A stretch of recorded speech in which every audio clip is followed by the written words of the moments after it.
Presiden Prabowo Subianto telah menyelesaikan rangkaian kegiatan konferensi tingkat tinggi BRICS 2025 yang digelar selama 2 hari pada 6 hingga 7 Juli 2025 di Rio de Janeiro, Brasil.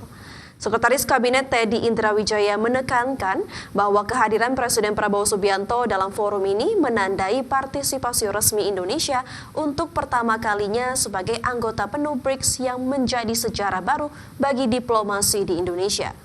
Teddy mengungkapkan bahwa keikutsertaan Indonesia dalam KTT BRICS tahun ini merupakan tonggak penting dalam sejarah hubungan luar negeri Indonesia.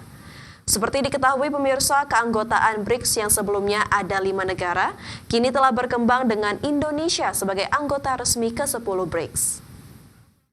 Sejarah baru, Indonesia secara resmi mengikuti KTT BRICS yang pertama kali, dan ini adalah inisiasi dari Bapak Presiden.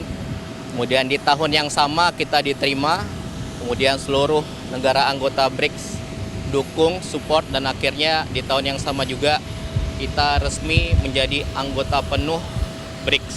Ya. Kemudian dari awalnya BRICS 5 negara, kemudian berkembang sehingga Indonesia menjadi anggota resmi ke-10.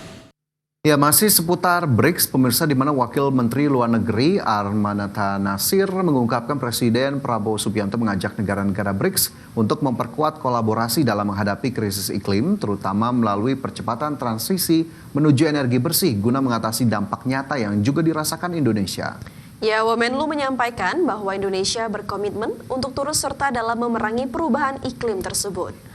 Menurut Wamenlu, sejumlah negara turut menyampaikan komitmen yang sama untuk menangani permasalahan mengenai perubahan iklim.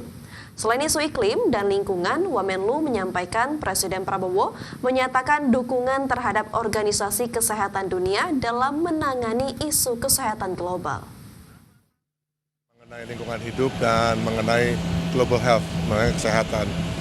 Tadi Bapak Presiden menyampaikan bahwa dampak-dampak dari perubahan iklim sangat dirasakan oleh Indonesia dan menyampaikan komitmen Indonesia untuk memerangi climate change dan juga utamanya proses upaya kita untuk melakukan.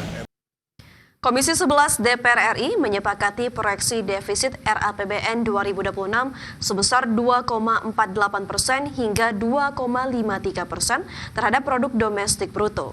Defisit APBN tersebut lebih rendah bila dibandingkan outlook defisit APBN 2025 yang meningkat menjadi 2,78% dari PDB. Wakil Ketua Panja Defisit Komisi 11 DPR RI, Hanif Dakiri, mengungkapkan pihaknya memahami dan mencermati usulan pemerintah terkait proyeksi defisit RAPBN 2026 sebagai bagian dari kebijakan fiskal yang bersifat ekspansif, namun tetap menjaga kredibilitas dan keberlanjutan APBN. Hanif meminta penurunan defisit tersebut harus tetap menjamin dukungan fiskal yang cukup terhadap program-program prioritas pemerintah, termasuk program makan bergizi gratis, penguatan koperasi dan UMKM, serta ketahanan pangan dan energi. Panja Defisit Komisi 11 DPR RI memahami dan mencermati usulan pemerintah terkait proyeksi defisit RAPBN tahun anggaran 2026 yang berada pada kisaran 2,48% hingga 2,53% terhadap PDB sebagai bagian dari kebijakan fiskal yang bersifat ekspansif namun tetap menjaga kredibilitas dan keberlanjutan APBN. Yang kedua, Panja Defisit Komisi 11 mencatat bahwa penurunan defisit dari Outlook 2025 sebesar 2,78% menuju kisaran 2,5% pada 2026 merupakan langkah positif dalam penguatan disiplin. Menteri Keuangan Sri Mulyani berjanji untuk menjaga defisit RAPBN 2026 meskipun Komisi 11 menyetujui defisit berada di rentang 2,48 hingga 2,53%. Menteri Keuangan juga berkomitmen untuk menjaga pengelolaan pembiayaan dan utang secara hati-hati, berkelanjutan dan transparan sebagaimana yang disampaikan oleh DPR. Untuk defisit, walaupun Pak Hanif tadi menyampaikan laporannya tipis, tapi defisitnya masih cukup tebal, Pak, di 2,48 hingga 2,58%. Kami akan tetap menjaga 2,53% dari PDB. Sesuai dengan concern yang disampaikan oleh masyarakat dan juga anggota DPR, pimpinan DPR mengenai langkah-langkah untuk mengelola pembiayaan dan pengelolaan utang yang hati-hati, sustainable, dan transparan. Kami akan terus menjaga sesuai dengan amanat tersebut. Kita ke informasi lainnya pemirsa, Menteri Sosial Saifullah Yusuf memastikan temuan PPATK terkait transaksi judi online yang dilakukan melalui rekening penerima bantuan sosial akan menjadi bahan evaluasi penyaluran bansos selanjutnya. Gus Ipul mengaku telah membuka partisipasi masyarakat untuk ikut mengoreksi penyalahgunaan bansos dengan melaporkan lewat jalur formal atau melalui aplikasi dan call center.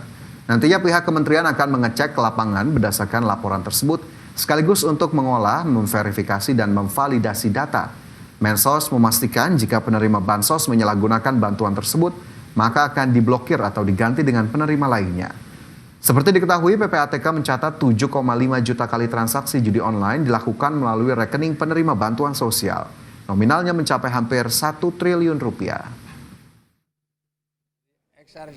Dari exercise cepatnya PPATK itu ada dideteksi ada 571.000 penerima bansos yang ditengarai digunakan untuk judol. Nanti kita periksa dulu, nanti kita evaluasi. Ini kan baru pertama ya. Nanti belum kita terima secara resmi, tapi itu hasil sementara yang kita terima aja dari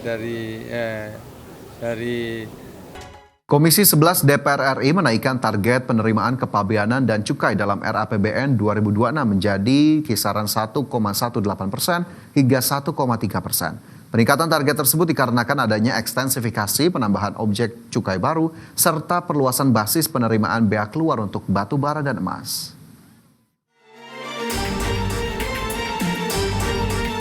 Panja penerimaan Komisi 11 DPR RI menyepakati untuk menaikkan target penerimaan kepabeanan dan cukai dalam RAPBN 2026 menjadi pada kisaran 1,18% hingga 1,30%. Angka ini mengalami peningkatan jika dibandingkan dalam KEM PPKF 2026 di kisaran 1,18% hingga 1,21%. Menurut Ketua Panja Penerimaan Muhammad Misbahun, peningkatan target tersebut dikarenakan adanya ekstensifikasi penambahan objek cukai baru berupa minuman bermanis dalam kemasan, serta perluasan basis penerimaan bea keluar, diantaranya terhadap produk emas dan batu bara, di mana pengaturan teknisnya mengacu pada peraturan Kementerian ESDM. 1. Ada perubahan angka sebesar 0,9 di kepabeanan dan cukai karena kita ada penambahan objek cukai baru dan bea keluar untuk batu bara dan emas. Perubahan target penerimaan kepabeanan ini berdampak pada target pendapatan negara menjadi kisaran 11,71% hingga 12,31%. Dari sebelumnya dalam KEM PPKF 2026 sebesar 11,71% hingga 12,22%. Dari Jakarta, Tim Liputan IDX Channel.